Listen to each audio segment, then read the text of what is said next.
तो कहानी की शुरुआत में एक आदमी बार में सिल्वर बिल नामी लड़की को ढूंढने आया है। ये लड़की एक स्पाई है और इस आदमी को अपने बेटे की खून को तलाश करने के लिए इस स्पाई की मदद चाहिए। ये स्पाई सिल्वर बिल कोई और नहीं बल्कि चाय ओ की है, जिसे हम पिछले सीजन में देख चुके हैं। कहानी में काफी वक्त तो गुजर गया है, पर चायोक इतनी यंग अभी भी इसलिए नजर आ रही है क्योंकि पिछले सीजन के एंड में उसकी बॉडी में नाजिन मॉन्स्टर चला गया था, जिसकी ताकत ने उसे अभी तक जवान रखा। और इसके अलावा और भी सुपर पावर्स थी। आम लफ्जों में वो भी कुछ परसेंट नाजिन मॉन्स्टर ही है और अपनी पुरानी पहचान छुपाने के लिए उसने अपना नाम बदल रखा है। खैर, अब सीन कट होता है और हम एक बाइकर को एक आदमी का पीछा करते हुए देखते हैं, जो एंड पर उस बाइकर का एक्सीडेंट करवाकर उसे मारने में कामयाब भी हो जाता है। हेलमेट उतारने पे पता चला ये कोई और नहीं बल्कि टाई सेंग था, हमारा हीरो। और ये एक फ्लैशबैक सीन था जहां दिखाया गया कि टाई सेंग अब मर चुका है। और अब सीजन 2 में हम उसके हमशक्ल होजाई से मिलते हैं। होजाई भी चायो की तरह एक स्पाई है और वो योंग टाई के लिए काम करता है। योंग टाई योंग गिल यानी टाई सेंग के दोस्त का ग्रैंडसन है। होजाई एक केस की इन्वेस्टिगेशन करने के लिए एक होटल में आया, लेकिन गलती से वो एक गलत कमरे में चला गया जहाँ पे उसे कीहून मरा हुआ मिला। कीहून वही बंदा है जिसे ढूंढने का टास्क चायोक को मिला है। फ्लैशबैक में देखने को मिला कि कुछ लोग कीहून के बुरी तरह पीछे पड़े हुए थे। वो इस होटल में आकर भी छुप गया, लेकिन उसे मारने के लिए उसके पीछे पड़े हुए लोग यहाँ भी आ गए। हमें उस आदमी को तो नहीं दिखाया गया जिसने कीहून को मारा, लेकिन ये देखने को जरूर मिला कि उसे मारने वाले के हाथ की जगह टेंटिकल्स थे। साफ मतलब था कि वो आदमी एक नाजिन मॉन्स्टर है। दूसरी तरफ मालूम हुआ कि होजाई को पुलिस ने भी अरेस्ट कर लिया था, क्योंकि मर्डर की खबर मिलने के बाद जब तक पुलिस वहां पहुंची तो होजाई उसी कमरे में था और ऐसे वो इस मर्डर के इल्जाम में फंस गया। अब क्योंकि होजाई एक पर्सनल इन्वेस्टिगेटर के तौर पे काम करता था, तो पुलिस पहले से उसे जानती थी। उसने पुलिस को यकीन दिलाया कि मैं खुद वहाँ पे किसी इन्वेस्टिगेशन के लिए गया था, लेकिन पुलिस सबूत मांगते हैं। पुलिस इंस्पेक्टर ने उसे कहा, ठीक है, मैं तुम्हें टाइम देता हूँ, तुम 10 दिन के अंदर अंदर असली किलर को ढूंढ लाओ, मैं तुम्हें छोड़ दूंगा। इन्वेस्टिगेशन के दौरान पुलिस को ये भी पता चलता है कि कीहून यानी वो आदमी जो मरा है वो जियोंग सियोंग बायोटेक कंपनी का एक गार्ड था। अब हमें जियोंग सियोंग बायोटेक कंपनी की बिल्डिंग दिखाई जाती है। ये इंस्टीट्यूट जियोंग सियोंग हॉस्पिटल के अंदर ही बनाया गया था, जिसमें पिछले सीजन के अंदर नाजिन मॉन्स्टर को बनाया जाता था और फिर जबरदस्ती कैदियों के अंदर उस नाजिन को डालकर उन्हें मॉन्स्टर भी बनाया जाता था। कि उनके डैड, जो कि अपने बेटे की मौत से बहुत ज्यादा परेशान थे, वो अपने बेटे की मौत की इन्वेस्टिगेशन भी चायोक को दे देते हैं। ऐसे अब चायोक और दूसरी तरफ होजाई दोनों ही किलर को ढूंढ रहे हैं। होटल की फुटेज में चायोक को होजाई नजर आया और उसने उसे किलर समझ लिया और उसके पीछे पड़ गई। सेम ऐसा ही होजाई के साथ भी हुआ। होजाई ने जब किलर को ढूंढने के लिए फुटेज देखी तो उसे वहां नजर आई चायोक और उसने चायोक को किलर समझ लिया। होजाई अब चायोक के पीछे भी जाना चाहता था और इस सारे केस को इन्वेस्टिगेट भी करना चाहता था, जबकि योंगिल यानी उसका दोस्त ये सब करने में उसकी मदद नहीं करना चाह रहा था। ना सिर्फ वो इस मामले में खुद दूर रहना चाह रहा था, वो होजाई को भी इससे दूर ही रख रहा था। लेकिन होजाई को अपनी जान बचाने के लिए इन्वेस्टिगेशन करनी थी, तो अब योंगिल को अपने ग्रैंडपा से किया हुआ वादा याद आ जाता है और वो होजाई के साथ चला जाता है। योंगिल अब चायोक के बारे में इन्वेस्टिगेशन करवाता है और उसे मालूम होता है कि रोज चायोक एक बिल्डिंग के ऊपर सनसेट देखती है। यहाँ से होजाई चायोक के पीछे चला जाता है, जबकि चायोक के घर हमें देखने को मिला कि एक किलर घुस आया। वो चायोक के घर की तलाशी लेने लगा, जहाँ पर उसे हमारे हीरो टाई-सान की पिक्चर्स मिली और उसे देखकर वो हैरान रह गया। सीन कट होकर दोबारा हमें होजाई और चायोक को दिखाया जाता है। होजाई ने चायोक के ऊपर हमला कर दिया था, ऐसे में चायोक भी अपने डिफेंस में लड़ी। दोनों में काफी देर तक फाइट हुई और जब चायोक ने एकदम से होजाई का चेहरा देखा तो पता नहीं उसे क्या हो गया। वो जाकर उसके गले लग गई और रोने लगी। ये देखकर होजाई को भी अजीब सा एहसास हुआ था, ऐसे जैसे वो इस लड़की को जानता हो, कोई गहरा ताल्लुक हो उसका इस लड़की से। चायोक के मुंह से अपने लिए टाई-सान का नाम सुनकर वो भी हैरान हो चुका था। सीन कट होकर हमें दोबारा जियोंग सियोंग बायोटेक लैब को दिखाया जाता है, जहाँ पर अभी भी डॉक्टर्स इंसानों के ऊपर एक्सपेरिमेंट्स कर रहे हैं। देखने को मिला कि एक पेशेंट को नाजिन मॉन्स्टर के केज में छोड़ दिया गया। उस पेशेंट के साथ क्या हुआ ये नहीं दिखाया जाता, लेकिन सीन कट होकर हमें फ्लैशबैक में दोबारा चायोक को दिखाया जाता है। दिखाया गया कि चायोक को कैसे उसकी मॉम के नाजिन वायरस ने इफेक्ट किया था। वो भी एक नाजिन मॉन्स्टर बन गई थी और उसे जब दोबारा इंसानी हालत में होश आया तो उसने अपने आप को बहुत सारी डेड बॉडीज के दरमियान में पाया। 2 बच्चे भी वहाँ बैठे हुए थे जो अब उससे अपनी जान की भीख मांग रहे थे। ये देखकर वो घबरा जाती है और जब वहाँ से भागती है तो उसे रास्ते में और भी कई डेड बॉडीज दिखती हैं और उसे रियलाइज होता है कि इन सबको तो उसी ने मारा था। ये जानकर वो डर कर अपने घर चली जाती है। कुछ दिन बाद पता चलता है कि कोरिया को जापान से आजादी भी मिल गई थी, इसीलिए टाइसांग बहुत ज्यादा खुश था। चायोक टाइसांग के पास आई भी, वो उससे मिलना चाहती थी, लेकिन अब क्योंकि वो जानती थी कि वो एक नाजिन मॉन्स्टर बन चुकी है तो उसे डर था कि कहीं वो टाइसांग को नुकसान न पहुंचा दे। इसीलिए बगैर मिले वो अपने आप को टाइसांग से कहीं दूर कर लेती है। सीन्स दोबारा प्रेजेंट पे शिफ्ट होते हैं जहाँ चायोक इस टाइम होजाई से मिल रही है। वो होजाई को किलर समझती है, लेकिन होजाई उसकी यहाँ गलतफहमी दूर कर देता है कि वो कोई किलर नहीं। ये बात तो चायोक पहले से ही जान चुकी थी, क्योंकि जब उसने किहोन की डेड बॉडी देखी तो उसकी आँख के अंदर सुराख था और उसका दिमाग गायब था। ये दिमाग सिर्फ नाजिन मॉन्स्टर ही कहते थे। वो ये बात समझ गई थी कि उसे मारने वाला कोई नाजिन मॉन्स्टर है, लेकिन उसे ये समझ नहीं आई कि इतने सालों बाद नाजिन मॉन्स्टर दोबारा कैसे अपीयर हो गए और कैसे वो अब इतनी तेजी से इंसानों को मार रहे थे। यहाँ हो जाए चायोक से कहता है मुझे भी किलर को ढूंढना है, हम दोनों इस केस को मिलकर सॉल्व करते हैं, लेकिन चायोक उसे इस टाइम मना कर देती है। चायोक ने इस मर्तबा भी होजाई को कई मर्तबा टाइसांग नाम से पुकारा था। वो कंफ्यूज था कि आखिर टाइसांग है कौन, इसीलिए उसने घर जाकर अपने दोस्त योंगिल से पूछा क्या टाइसांग को जानते हो। ये नाम सुनकर वो ऐसा गड़बड़ा गया जैसे वो बहुत कुछ जानता हो लेकिन छुपाना चाह रहा हो। अब चायोक भी जब घर पहुंची तो उसने देखा कि उसकी दराज में टाइसांग का स्केच नहीं रहा था। वो बहुत ही परेशान हो गई और ये समझ गई कि कोई उसके घर आया है और उसका पीछा कर रहा है। अब वो किलर जिसने टाइसांग का स्केच चुराया था वो मैडम ना के पास आया, चायोक के बॉस के पास, और उससे टाइसांग के बारे में इन्वेस्टिगेशन करने को कहा, जो कि पिछले 1 साल से लापता है। मैडम ना ने ये काम चायोक को ही सौंप दिया और जैसे ही इस चीज की भनक किलर को पड़ी तो किलर ने बिना कुछ सोचे समझे मैडम ना का भी मर्डर कर दिया, उसी तरीके से जैसे उसने की होन का किया था। डेड बॉडी से दिखाया गया कि उनके हाथ में सुराख था और उनका भी दिमाग गायब था, यानी ये किलर एक नाजिन मॉन्स्टर है। चायोक जो इस टाइम मैडम ना के बाहर के करीब आ चुकी थी, उसने किलर को देख लिया था और अब वो किलर को पकड़ने के लिए उसका पीछा करने लग जाती है, जबकि पीछे हमें दिखाया जाता है कि चायोक भी इनका पीछा कर रहा है, क्योंकि वो भी जब अपनी डिटेक्टिव नू से बात कर रहा था तो उन्हें मैडम ना के मर्डर की खबर मिली। मैडम नू उस टाइम उसे उन सारे मर्डर्स की पिक्चर्स दिखा रही थी जिन्हें एक ही तरह से मारा गया था, यानी इन सबको किसी नाजिन मॉन्स्टर ने मारा था। यहाँ चायोक भी आखिर भागते भागते किलर को पकड़ने में कामयाब हो ही गई। वो पिलर के साथ लगाए किलर को देख रही थी, तभी किलर ने भांप लिया कि चायोक खुद भी एक नाजिन मॉन्स्टर ही है, लेकिन ये बात जान के वो चायोक को जिंदा नहीं छोड़ सकता था। वो अपना टेंटिकल अब चायोक के पेट में स्टैब करके उसे मारने की कोशिश करता है, इससे पहले कि चायोक पूरी तरह मर जाती हो जाए। ठीक वक्त पे यहाँ आ गया। ये सारा सीन देखकर वो हैरान परेशान खड़ा रह गया। किलर वहां से भाग गया और ठीक वक्त पे वो चायोक को हॉस्पिटल ले आया। यहाँ हॉस्पिटल में चायोक का ब्रेसलेट होजे के हाथ में रह जाता है। होजे चायोक से मिलना चाहता था, लेकिन चायोक तो इलाज करवाते ही पिछले गेट से यहाँ से भाग गई। सीन कट होकर हमें जियोंग सियोंग बायोटेक कंपनी के चेयरमैन को दिखाया जाता है, जो सियोंग जू से बहुत ज्यादा गुस्सा है क्योंकि उसने बहुत सारे लोगों का मर्डर जो कर दिया है।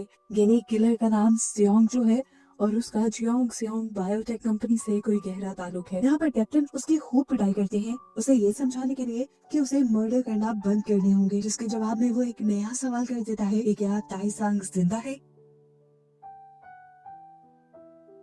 यहाँ पर देखने को मिला कि हो जाए चायोक के बारे में मालूमात लेने के लिए एक और लेडी के पास आया था और लेडी ने भी उसे देखकर टाइसांग कह के पुकारा।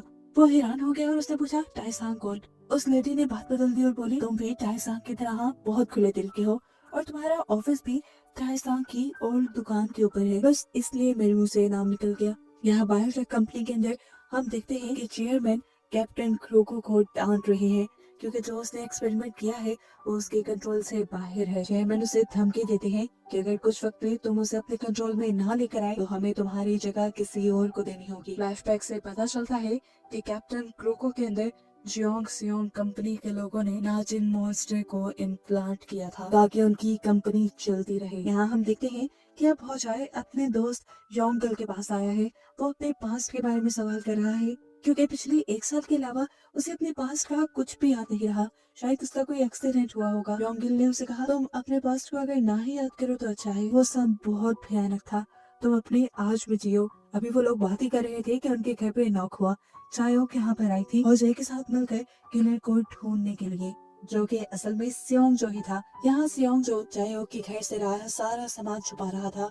सियोंग जो की दराज के अंदर हम म्योंगजा की पिक्चर भी देखते हैं, लेडी माइदा के हस्बैंड की वाइफ, जिसकी नफरत में लेडी माइदा ने उसके अंदर नाजी मॉन्स्टर को इम्प्लांट करवा दिया था जिस वक्त वो प्रेग्नेंट थी। और जब उसका बेटा पैदा हुआ तो उसका नाजिन मॉन्स्टर उसके बेटे में चला गया, यानी सियोंग जो ही म्योंगजा का बेटा है। यहाँ दिखाया जाता है कि योंगगिल को किसी एम नामी लेडी की कॉल आई है। ये ओल्ड लेडी है जिसका चेहरा दिखाया नहीं गया। आखिर वो कौन है और उसे योंगगिल से क्या काम है, ये आगे पता चल जाएगा। जबकि दूसरी तरफ अब हम चायोक को देखते हैं जिसकी हालत काफी खराब है। वो इस टाइम जख्मी थी और जब भी नाजिन जख्मी होते हैं तो उन्हें इंसानों के दिमाग की जरूरत पड़ती है अपने आप को हील करने के लिए। इससे पहले कि वो किसी आदमी का शिकार करके अपने ऊपर कंट्रोल रखते हुए वो अपने घर आकर अपने अंदर कोई सीरम इंजेक्ट कर लेती है, जिससे उसे काफी बेहतर महसूस होने लगता है। थोड़ा होश में आने के बाद वो नोटिस करती है कि अब उसके हाथ में टाइसान का दिया हुआ ब्रेसलेट भी नहीं था। खैर अब वो होजाई के घर पहुंच गई अपनी केस की इन्वेस्टिगेशन करने के लिए। होजाई के घर पे हमने देखा था कि मैडम नो ने बात करते हुए एक माइक्रोफोन लगा दिया था। जैसे ही ये दोनों आपस में बात कर रहे थे तो नीचे खड़ी हुई मैडम ना, लेकिन इससे मैडम नो को ज्यादा फायदा नहीं हुआ क्योंकि ये दोनों कोर्ट वर्ड में बात कर रहे थे। चायोक ने होजाई से बस इतना ही कहा कि तुम्हें मैडम ना के नंबर पे कॉल करनी चाहिए क्योंकि इस टाइम मैडम ना का सेल फोन किलर के पास ही है। यहाँ हम किलर यानी सियोंग जो को लैब में देखते हैं जो कैप्टन क्रोको के ऑफिस के इर्द गिर्द मंडला रहा है और इस चीज से कैप्टन क्रोको को गुस्सा भी आ रहा है। फिर इतनी ही देर में सियोंग के पास किसी की कॉल आती है। कॉल करने वाला होजे था जो सियोंग से एक मीटिंग फिक्स कर लेता है। इस टाइम चायोक भी उसके साथ थी। ये लोग एक साथ किलर से मिलने का फैसला करते हैं। उनकी सारी बातें जो मैडम नू सुन रही थी वो भी इनका पीछा करने का डिसाइड करती है। शाम होने पर योंगगिल के साथ ये दोनों पहुंच जाते हैं सियोंग जो यानी किलर की बताई जगह पर। इन्हें यहाँ कुछ अजीब सी वाइब्स आ रही थी। इससे पहले कि ये कुछ सोच पाते इनके ऊपर बहुत से नाजिन मॉन्स्टर्स हमला कर देते हैं। यानी किलर ने एक ट्रैप के तौर पे इन दोनों को यहाँ बुलाया था। इससे पहले कि योंगगिल उनकी मदद करने के लिए आगे बढ़ता उसके सामने सियोंग जो आकर उन्हें रोक देता है। यहाँ बिल्डिंग के अंदर चायोक इन सारे मॉन्स्टर से लड़ना चाह रही थी लेकिन वो अपनी सच्चाई होजाई को नहीं बताना चाहती थी, इसलिए वो पहले धक्का देकर होजाई को बिल्डिंग से नीचे फेंक देती है ताकि वो फ्री होकर लड़ पाए। होजे नीचे गिरते ही योंगगिल को बेहोश दिखता है और यहीं पर उसे सियोंग जो भी मिल जाता है। वो यहाँ इसके किए गए मर्डर्स के बारे में पूछता है। बातों ही बातों में इनमें हाथापाई शुरू हो जाती है जहाँ पर होजाई ज्यादा मार खा रहा था क्योंकि सियोंग जो के अंदर तो एक नाजिन मॉन्स्टर था। देखने को मिला कि ऊपर मौजूद मॉन्स्टर्स चायोक को नाइट्रोजन से बेहोश करके नीचे ले आए थे, जहाँ के सियोंग जो अपने टेंटिकल से चायोक को स्टैब कर देता है। ये देखकर चायोक को एक वियन आया, उस टाइम का वियन जब चायोक को उसकी अपनी मॉम ने एक मॉन्स्टर ने स्टैब किया था। ये सब असल में टाइसान के सामने हुआ था और इस बात का साफ मतलब ये है कि होजाई और कोई नहीं बल्कि टाइसान ही है। और वो इतना यंग अब तक कैसे है, ये तो ऑब्वियस सी बात है। इस टाइम में जो इतने यंग लोग हैं वो सिर्फ अपने अंदर नाजिन वायरस की वजह से है। तो क्या टाइसान के अंदर भी एक नाजिन वायरस है? क्या वो भी एक नाजिन मॉन्स्टर है? और उसके अंदर ये नाजिन आया कहाँ से था? ये सारी स्टोरी आगे खुल जाएगी। इससे पहले कि अब सियोंग जो होजाई को मार देता उसे होजाई की गर्दन पे एक मार्क दिखाई देता है जिसे देखकर वो कंफ्यूज हो गया और वहाँ से जाने लगा। वो जानता था कि जितना जख्मी वो चायोक को कर चुका है चायोक के अंदर का नाजिन भी अब उसे जिंदा नहीं रहने देगा। जख्मी चायोक का भी भूख से बुरा हाल था, उसे फौरन किसी इंसान का ब्रेन चाहिए था अपने आप को हील करने के लिए। वो यहाँ पे कोई मर्डर न कर ले इसलिए वो यहाँ से भागने लग जाती है और होजाई जाके जल्दी से उसे गले लगा लेता है क्योंकि अब उसे अपनी पास्ट की मेमोरीज याद आने लगी थी। चायोक उसे अपने से दूर रहने को कहती है। तभी अचानक ये दोनों बेहोश हो जाते हैं। होजाई को जब होश आया तो वो हॉस्पिटल में था और उसके सामने मैडम नू भी थी। मैडम नू उसे बताती है पुलिस के मुताबिक योंगगिल के ऊपर कातिलाना हमला हुआ है और इसका इल्जाम होजाई और चायोक पे जा रहा है क्योंकि वहाँ मौजूद चीजों के ऊपर सिर्फ उन दोनों का ब्लड मिला है। जैसे ही ये बात होजाई को पता चलती है कि योंगगिल की तबीयत काफी ज्यादा खराब है तो वो उससे मिलने की जिद करने लगता है, लेकिन उससे मिलने की किसी को इजाजत नहीं थी। सीन कट होकर हमें दिखाया जाता है कि बायोटेक कंपनी के चेयरमैन एक बूढ़ी औरत के साथ बैठकर उनके एक्सपेरिमेंट की डिटेल्स उन्हें दे रहे हैं जबकि बाहर एक औरत खड़ी हुई ये सारी बातें सुन रही है। पुलिस भी अभी मर्डर साइट पर ही थी जहां उन्हें एक नाइट्रोजन कैन मिली जिस पर जियोंग सियोंग बायोटेक का लेबल लगा था। पुलिस अब मैडम नू को होजाए को डिस्चार्ज करवा कर पुलिस स्टेशन लाने को कहती है, लेकिन उससे पहले ही सियोंगजू होजाए के पास पहुंच जाता है और उसे चायो के बारे में बताता, जिसे अब जियोंग सियोंग की बिल्डिंग के बेसमेंट में बंदी बना दिया गया था। सियोंगजू के प्लान के ठीक मुताबिक होजाए किसी तरह हॉस्पिटल से निकल कर योंगल के पास पहुंच जाता है, उससे पूछने के लिए कि आखिर तुमने क्यों मुझे बैट मारकर बेहोश किया था और आखिर तुम्हारा ये हाल किसने किया, चायो कौन है। ये सारे सवाल कब से उसके दिमाग में घूम रहे थे। योंगल उसे सिर्फ एक ही बात कहता है कि तुम अपनी पुरानी जिंदगी में ना लौटो। इससे पहले कि वो और कुछ कह देता, यहाँ पे डॉक्टर्स आ जाते हैं और इसकी वजह से होजाए को वहाँ से जाना पड़ता है। सीन कट होकर हमें सियोंगजोंग बायोटेक लैब दिखाई जाती है, जहाँ पर अब चायो का स्कैन देखा जा रहा है। चायोक और सियोंगजू के स्कैन में एक बात बहुत डिफरेंट थी और एक दूसरे से मैच करती थी कि उन दोनों का नाजिन वायरस उनके दिमाग के पिछली तरफ था, जबकि आमतौर पर नाजिन आम इंसानों के दिमाग के ऊपर की तरफ कब्जा करते हैं। इसका मतलब था कि इन लोगों को बहुत ही मैच्योर नाजिन वायरस मिले थे और ये बात हमें पता है कि दोनों को ही इनके नाजिन वायरस मिले थे इनकी मोम से। यहाँ अब हम चायो को देखते हैं जो एक सेल में बंद है और उसके सेल के पास है जियोंग नाम के एक लड़के का सेल। वो लड़का उसे अपनी कहानी बताता है कि उसे इलाज के लालच में यहाँ लाया गया था। उनसे कहा गया कि उन्हें एक पानी दिया जाएगा जिसे उन्हें पीना है। इसके पीते ही सब लोगों की फैमिलीज को 10,000 मिलियन यौन दे दिए जाएंगे, जो कि एक बहुत बड़ी अमाउंट थी। और अगर एक्सपेरिमेंट कामयाब हुआ तो ये सारे अपाहिज लोग बिल्कुल ठीक हो जाएंगे, नॉर्मल हो जाएंगे। जियोंग ने बताया कि उसके सामने उसके सभी साथियों की मौत हो गई और वो बस जिंदा बच गया और उसे लाकर यहाँ कैद कर दिया गया।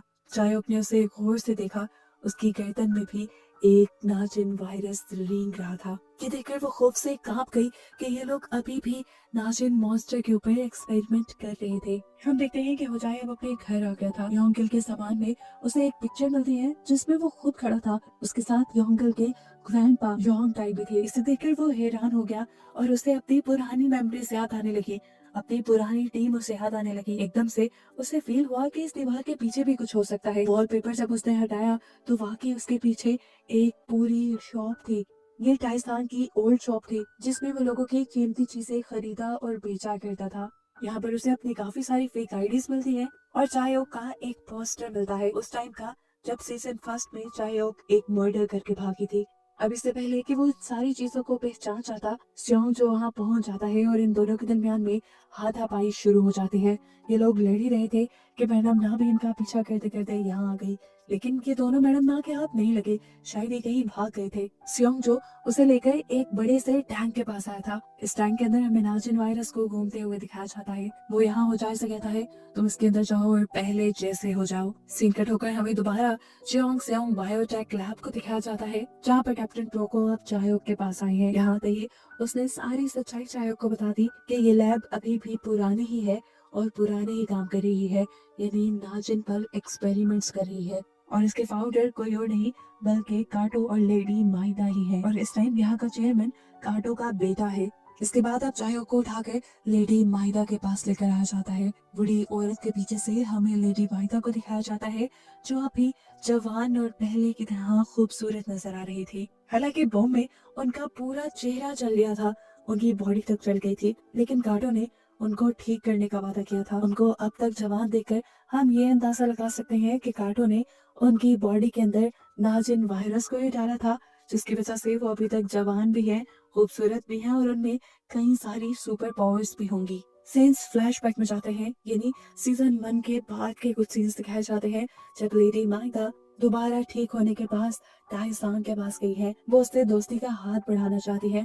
पहले की तरह ही वो टाइसांग से प्यार करती थी, लेकिन अब भी टाइसांग उनके प्यार को ठुकरा देता है और उनसे वापस जापान जाने को कहता है। इस मर्तबा का इनकार सुनकर लेडी माइदा अपने आप को कंट्रोल नहीं कर पाई, उसे बहुत गुस्सा आ गया। उसने यहाँ पर टाइसांग के सारे साथियों को मरवा दिया और उसके बाद टाइसांग के ऊपर भी अपने टेंटिकल वाले हाथों से हमला कर दिया, उसका पूरा हाल कर दिया और उसके बाद उसके अंदर भी एक नाजिन वायरस डाल दिया। यही वजह थी कि टाइसांग अभी तक जवान था।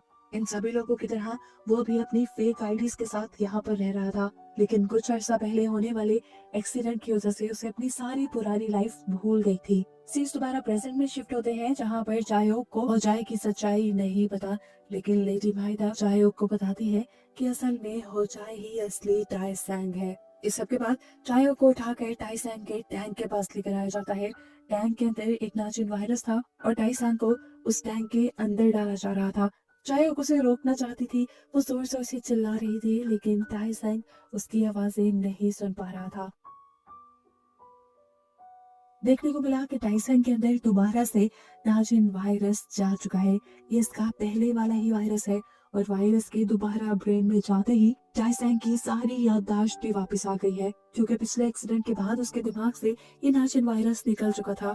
उसके साइड इफेक्ट में उसकी याददाश्त भी चली गई, लेकिन अब उसकी याददाश्त वापस आ गई और उसे सब याद आ गया है। यहाँ हम देखते हैं कि सेओंग जो टाइसांग से लड़ने के बहाने उसे चायोक से मिलने का रास्ता देता है। लड़ते लड़ते टाइसांग एकदम से चायोक के सामने भी आ जाता है, लेकिन गलती से गार्ड समझकर टाइसैंग चायोक को स्टैब कर देता है। इससे पहले कि यहाँ कुछ हो जाता और ये लोग पकड़े जाते, सेओंगजो की मदद से ये दोनों यहाँ से निकलने में कामयाब हो जाते हैं। अब सेओंगजो उनकी क्यों मदद कर रहा है, ये भी मिस्ट्री आगे खुलेगी।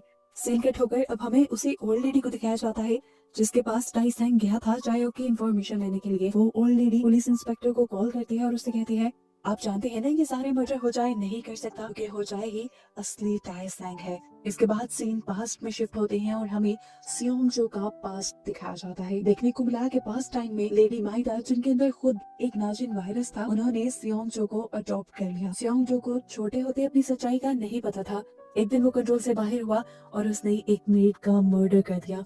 उसकी आंख में अपना टेंटिकल स्टैब करते हुए वो उसका दिमाग खा गया। तभी लेडी माइदा ने उसका साथ लिया और उसके इस जुर्म को छुपा दिया। साथ ही सबको कमांड दी कि उसकी ये बात किसी को पता नहीं चलनी चाहिए। उस दिन के बाद से सेओंगजो लेडी माइदा की हर बात मानने लगा। इस चीज का फायदा उठाते हुए लेडी माइदा और काटो उसके ऊपर एक्सपेरिमेंट्स भी करते थे। एक दिन काटो और लेडी माइदा की बातों से सेओंगजो को पता चलता है कि वो कोई स्पेशल चाइल्ड नहीं है जिसे लेडी माइदा ने अडॉप्ट किया है, बल्कि वो तो इनका एक एक्सपेरिमेंट है। उसको उसकी मॉम से एक मजोर नाजिन वायरस मिला है, जिसकी वजह से वो अपने आप को नाजिन मॉन्स्टर में ट्रांसफॉर्म भी कर सकता है। सब हकीकत जानने के बाद भी उसने काफी अरसे तक लेडी माइदा के सामने कुछ जाहिर नहीं किया और उसके सामने ऐसी ही एक्टिंग की जैसे वो उसकी सारी बातें मानता है और लेडी माइदा उसकी मॉम है। सीन्स प्रेजेंट पे शिफ्ट होते हैं, जहां अब सेओंगजो को हम लेडी माइदा के साथ ब्रेकफास्ट करते हुए देख रहे हैं। यहाँ पर लेडी माइदा सेओंगजो से टाइसांग के साथ हुई मीटिंग के बारे में पूछ रही थी, लेकिन वो उसे कुछ नहीं पता था। तब लेडी माइदा उसे एक पेन जैसा इंजेक्शन देती है, जिसे देखकर वो थोड़ा सा घबरा जाता है। सेओंगजो अब यहाँ से उठकर बायोटेक लैब में जाता है और वहाँ जाकर जियोंग को आजाद कर देता है, यानी उस मॉन्स्टर को आजाद कर देता है जिसने अभी तक अपने ऊपर कंट्रोल पाना सीखा ही नहीं था। ऐसे ये लड़का जाकर सबवे स्टेशन में बहुत से लोगों के मर्डर कर देता है और जल्द ही ये बात न्यूज में भी फैल जाती है। इसके बाद सेओंगजो आता है चायोक और टाइसांग के पास और वो कन्फेस करता है कि ये काम उसने ही करवाया है। असल में वो लेडी माइदा और काटो के सारे काले करतूतों का पर्दाफाश करना चाहता था। उससे अपनी मॉम का बदला लेना चाहता था, लेकिन इस टाइम चायोक को उसकी किसी बात पे यकीन नहीं था। यहाँ पर पुलिस स्टेशन में इंस्पेक्टर को भी ये बात पता चल जाती है कि इन सारे मर्डर्स के पीछे टाइसांग नहीं बल्कि जियोंग सियोंग इंस्टीट्यूट है। यहीं पर इंस्पेक्टर को ओल्ड लेडी के साथ हुई मीटिंग भी याद आती है, जब ओल्ड लेडी ने उसे बताया था कि इन मर्डर्स के पीछे टाइसांग नहीं है और तुम टाइसांग को टारगेट करना बंद करो। याद नहीं कि टाइसांग ने तुम्हारी कितनी मदद की थी, तुम्हारी फैमिली को भी बचाया था। ये बताने के बाद अब वो इंस्पेक्टर को अपने पोते को ढूंढने का काम देती है, जिसे जियोंग सियोंग के एक स्पेशल एक्सपेरिमेंट के लिए हायर किया गया था और हायर करते ही 10,000 मिलियन यॉन उसके अकाउंट में ट्रांसफर कर दिए गए थे, जिसके बाद से आज तक उसे अपने पोते का यानी ग्रैंडसन का कुछ अता पता नहीं चला था। यहीं पर प्रेजेंट में अब टाइसांग इंस्पेक्टर को कॉल करता है और उसे खबर देता है कि उसकी याददाश्त वापस आ गई है। साथ ही वो ये भी बात बताता है कि जितने भी मर्डर्स हुए हैं उसके पीछे जियोंग सियोंग इंस्टीट्यूट ही इन्वॉल्व है। यहाँ इंस्टीट्यूट में हमें दिखाया जाता है कि चेयरमैन सारा इल्जाम कैप्टन क्रूको के ऊपर डाल रहा था कि उसी ने जियोंग को आजाद किया होगा, लेकिन कैप्टन क्रूको कहता है मुझे लगता है इस सब के पीछे लेडी माइदा है, क्योंकि वही टाइसांग के पीछे पड़ी हुई है और टाइसांग को फांसने के लिए उसने ये चाल चली होगी। यहाँ पर कैप्टन क्रूको इनसे कहता है कि मुझे काटो ने मेरा नाजिन वायरस इस कंपनी को बचाने के लिए दिया था और इस कंपनी को बचाने के लिए अगर मुझे लेडी माइदा या खुद काटो को भी मारना पड़े तो मैं इससे पीछे नहीं हटूंगा। सीन कट होकर दिखाया जाता है कि टाइसांग अब जियोंग क्योक से मिलने के लिए सबवे स्टेशन आ रहा था। सियोंगजो भी उसके साथ आना चाहता था, लेकिन टाइसांग ने उसे मना कर दिया। इससे पहले कि वो जियोंग क्योक से मिल पाता, जियोंग सियोंग इंस्टीट्यूट की पूरी टीम आकर उसे इर्द गिर्द से घेर लेती है।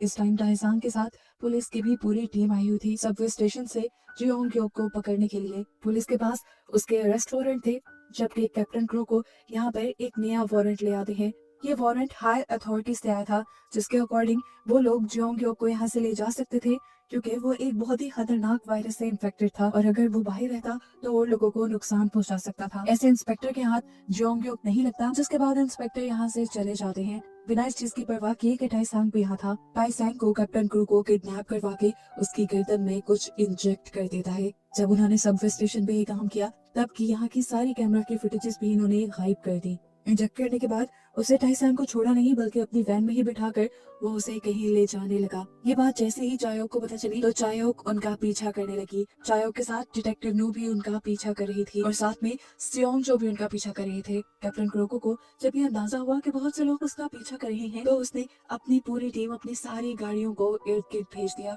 और ये डिस्ट्रैक्ट करने के लिए। चायोक वैन का पीछा करती है और बाकी सब लोग इनके बाकी लोगों के पीछे पड़ जाते हैं। इसी सब के दौरान सियोंग जो चायोक को एक पास्ट मेमोरी बताता है। उसे याद था जब टाइसेंग इस पूरी जियोंग सियोंग लैब को तबाह करना चाहता था। सियोंग जो भी टाइसेंग का साथ देने को तैयार था, क्योंकि टाइसेंग ने उसे समझा था, उसे वो प्यार दिया था जो किसी ने नहीं दिया। लेकिन फिर जब टाइसेंग को उसकी सबसे ज्यादा जरूरत थी, तो वो लेडी माइदा की वजह से पीछे हट गया और उसे इस चीज का आज तक रिग्रेट है। और शायद उसी की वजह से आज तक की लैब अपने घिनौने काम कर रही है। वो चायोक को यहाँ यकीन दिलाता है कि अब वो इस लैब को तबाह करना चाहता है। चायोक पूछते हैं, आखिर ऐसा क्या हुआ था कि तुम टाइसांग की मदद करने नहीं गए? तब वो बताता है कि लेडी माइदा जान गई थी कि मैं टाइसांग की मदद कर रहा हूँ, इसलिए लेडी माइदा ने मुझे किडनैप करवाया और मेरे अंदर एक सोल्यूशन इंजेक्ट करते हुए मेरे नाजिन को एक दिन के लिए सुला दिया। मेरी ताकतें खत्म हो गई, ऐसे में मैं किसी को नहीं बचा सकता था। दूसरी तरफ लेडी माइदा ने टाइसेंग को पकड़वा कर उसके अंदर से उसका नाजिन वायरस निकाल दिया। यही वजह थी कि उसकी सारी याददाश्त चली गई थी और अब जब उसकी सारी याददाश्त वापस आई थी, वो उसी के नाजिन वायरस की मदद से आई थी, जो सियोंगजो ने ही उसे अब वापस किया था। सीन्स दोबारा प्रेजेंट में शिफ्ट होते हैं, जहाँ पर सियोंगजो ये सारी बात चायोक को तो बता रहा है, लेकिन अचानक से वो अपनी कार को क्रैश कर देता है जिसमें वो खुद था और चायोक थी। ऐसा करने के बाद उसने चायोक की बॉडी में भी वही सोल्यूशन इंजेक्ट कर दिया, जिससे उसके अंदर का नाजिन वायरस सो गया और अब चायोक को कोई भी मार सकता है। दूसरी तरफ हम देखते हैं कि कैप्टन क्रू को अब टाइसांग को टॉर्चर कर रहा है। सीन्स पास्ट में शिफ्ट होते हैं और हम कैप्टन क्रोको का थोड़ा सा पास देखते हैं, जहाँ पे वो अपनी गर्लफ्रेंड को ठीक करने के लिए उससे सिर्फ 3 माह मांग रहा है। कैप्टन क्रोको असल में चाहता था कि वो जियोंग्यो के ब्रेन वाले मैच्योर नाजिन वायरस को अपनी गर्लफ्रेंड की बॉडी में इंजेक्ट कर दे, जिससे वो ठीक भी हो जाए और अपने मॉन्स्टर वेरिएंट के ऊपर कंट्रोल भी रख सके। सीन्स दोबारा चायोक और सियोंगजो की तरफ शिफ्ट होते हैं, जहाँ पे पता चलता है कि सियोंगजो अभी भी लेडी माइदा की ही मदद कर रहा है। लेडी माइदा असल में चाहती थी कि चायोक को टाइसेंग खुद मारे, जिससे उनकी अना को तसल्ली मिले कि टाइसेंग ने अपनी महबूबा को मार दिया और टाइसेंग दोबारा लेडी माइदा की तरफ चला जाए। लेकिन अब क्योंकि ये तो हो नहीं सकता था, उसकी याददाश्त तो वापस आ गई थी, इसलिए ये काम सियोंगजो करने वाला था। इससे पहले कि सियोंगजो चायोक को मार देता, पीछे से डिटेक्टिव नो आकर सियोंगजो की आंख में गोली मार देती है। वो बहुत ज्यादा जख्मी था, वो यहाँ से जाने ही वाला था कि तभी लेडी माइदा के लोग भी आ गए यहाँ उसे मारने के लिए। ये देखकर उसे बहुत ज्यादा दुख हुआ कि उसकी माँ, जिसके लिए वो इतने खतरे मोल ले रहा था, वही उसे मरवाना चाहती थी। यहाँ पर अब हम कैप्टन क्रू को और टाइसांग के दरमियान में लड़ाई देखते हैं। टाइसांग उसके चुंगल से निकल के भागना चाहता था। लड़ते लड़ते इस लड़ाई में टाइसांग जीत जाता है और वो उसके हाथ से उस सोल्यूशन वाला इंजेक्शन भी ले लेता है, जिससे नाजिन मॉन्स्टर को सुलाया जा सकता है। इससे पहले कि वो ये इंजेक्शन कैप्टन क्रूको के अंदर ही इंजेक्ट कर देता, कैप्टन क्रूको उसे एक आइडिया देते हैं। उसे कहते हैं कि इस इंजेक्शन को लेडी माइदा के लिए संभाल के रखो, तुम्हारे काम आएगा। इसी दौरान कैप्टन क्रूको को किसी की कॉल आती है और उसे मालूम होता है कि लेडी माइदा ने जियोंग्यो को भी किडनैप करवा लिया है, जिसके अंदर वो नाजिन वायरस को इंजेक्ट करके उसे मैच्योर होने दे रहा था। वही मैच्योर नाजिन उसे अपनी गर्लफ्रेंड में इंजेक्ट करना था, लेकिन अब उसके पास कोई मैच्योर नाजिन नहीं था अपनी गर्लफ्रेंड को ठीक करने के लिए। और अब वो लेडी माइदा के पास चला जाता है एक नई डील करने के लिए। सीन्स फ्लैशबैक में शिफ्ट होते हैं, जहाँ हमें दिखाया जाता है कि टाइसांग की याददाश्त जाने के बाद योंगिल लेडी माइदा से टाइसांग की जान की भीख मांग रहा था। उसे यकीन दिलाता है कि वो कभी टाइसेंग को उसका पास्ट नहीं बताएगा और ना ही वो कभी टाइसेंग को उसके काम में दखल देने देगा। प्रेजेंट में अब योंगल को होश भी आ गया था। जैसे ही ये बात इंस्पेक्टर को पता चली तो फौरन वो उससे मिलने के लिए गए। वो उसका बयान लेना चाहते थे, लेकिन रास्ते से ही उन्हें किडनैप कर लिया गया। किडनैप करने के बाद जब हमें इंस्पेक्टर को दिखाया गया तो वो एक केज में थे। सिर्फ वही नहीं, योंगिल और जोंगयोक भी उसी केज में थे। और यहाँ पर लेडी माइदा और टाइसेंग को भी दिखाया जा रहा था। लेडी माइदा ने टाइसेंग के लिए यहाँ पर कोई एक्सपेरिमेंट सेट किया था।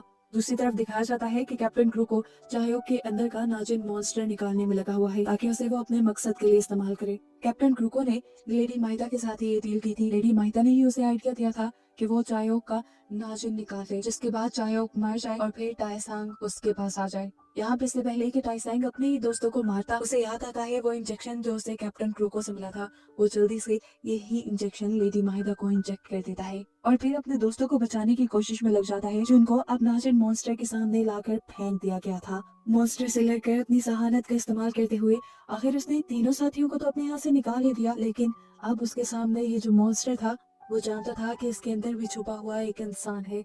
वो भी उसकी फीलिंग, उसके दर्द को जानता था और उसे छुड़वाने के लिए वो यहाँ खड़ा हो जाता है। वो उसके दिमाग को कंट्रोल कर लेता है अपनी टेलीकाइनेसिस पावर से। ये देखते हुए लेडी माइदा जान जाते हैं कि उनका मकसद अब पूरा नहीं हो सकेगा। वो फौरन से इस जगह के अंदर नाइट्रोजन गैस फेंकती हैं और मॉन्स्टर को बेहोश कर देती हैं, जिससे वो मॉन्स्टर बेहोश हो जाता है और अब टाइसान को टाइम मिल जाता है चायोक को बचाने का। अब जब इंस्पेक्टर और टाइसान के सारे साथी इस जगह से बाहर निकल रहे थे, तभी इंस्पेक्टर ने यहाँ के एक आदमी की घड़ी देखी और उसने पहचान लिया कि ये उन्हीं का एक आदमी था जो असल में जियोंग सियोंग इंस्टीट्यूट के साथ मिला हुआ था और उसी ने लेडी माइदा की मदद की थी इंस्पेक्टर को किडनैप करवाने में।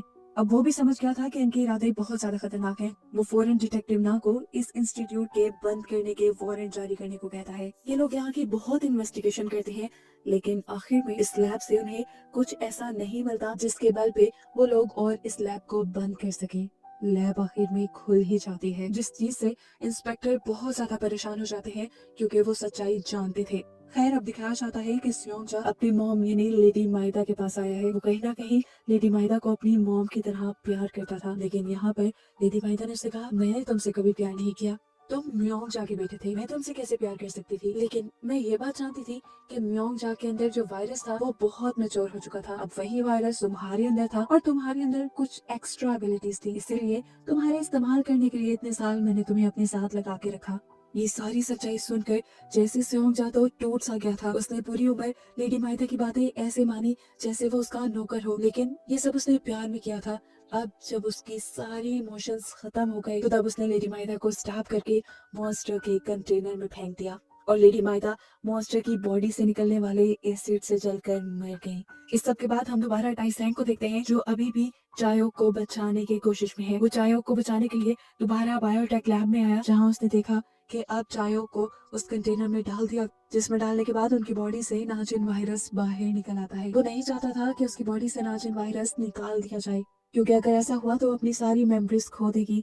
लेकिन वो नाकाम हो गया। जब तक वो यहाँ पहुंचा तो उसकी बॉडी से वायरस निकल चुका था। वो एक नॉर्मल इंसान बन गई थी और साथ ही साथ अपनी सारी मेमोरी भी खो चुकी थी। जिस टैंक को तोड़कर टाइसेंग ने चायोक की जान बचाने की कोशिश की थी, उस टैंक के टूटने की वजह से वो नाजिन मॉन्स्टर भी मर गया। ऐसे कैप्टन क्रोको के पास भी कोई मैच्योर नाजिन नहीं रहा अपनी गर्लफ्रेंड को हील करने के लिए। खैर, अब क्योंकि चायोक की याददाश्त चली गई थी तो वो दोबारा से टाइसेंग को नहीं पहचान पाई और एक और मर्तबा अपने प्यार से दूर हो गई। अब टाइसेंग ने उसी ओल्ड लेडी को चायोक का ख्याल रखने को बोला, जिन्हें बार बार हम सीजन में देख चुके हैं। चायोक एक नॉर्मल सी जिंदगी गुजारती है और कॉलेज भी जाती है, जहाँ पर रोज टाइसेंग उसे देखने आता है। और रही बात जियोंगसियोंग इंस्टीट्यूट की, उसके बारे में बताया जाता है कि वो सीक्रेटली अभी भी काम कर रहा था। लेडी माइदा तो बेशक मर गई थी, लेकिन अब सियोंग जो उसे सीक्रेटली चला रहा था और चेयरमैन को सारी इंस्ट्रक्शन दे रहा था। ये लोग अब यहाँ पर बहुत सारे मिनरल वाटर के अंदर नाजिन वायरस को डाल देते हैं, जिसके बाद ये बॉटल्स शिप कर दी जाती हैं। और इसी मिस्ट्री के साथ कि ये वायरस अब कितनी बड़ी मिकदार में फैलेगा और कितनी तबाही लाएगा, ये सीजन यहीं पर खत्म हो जाता है।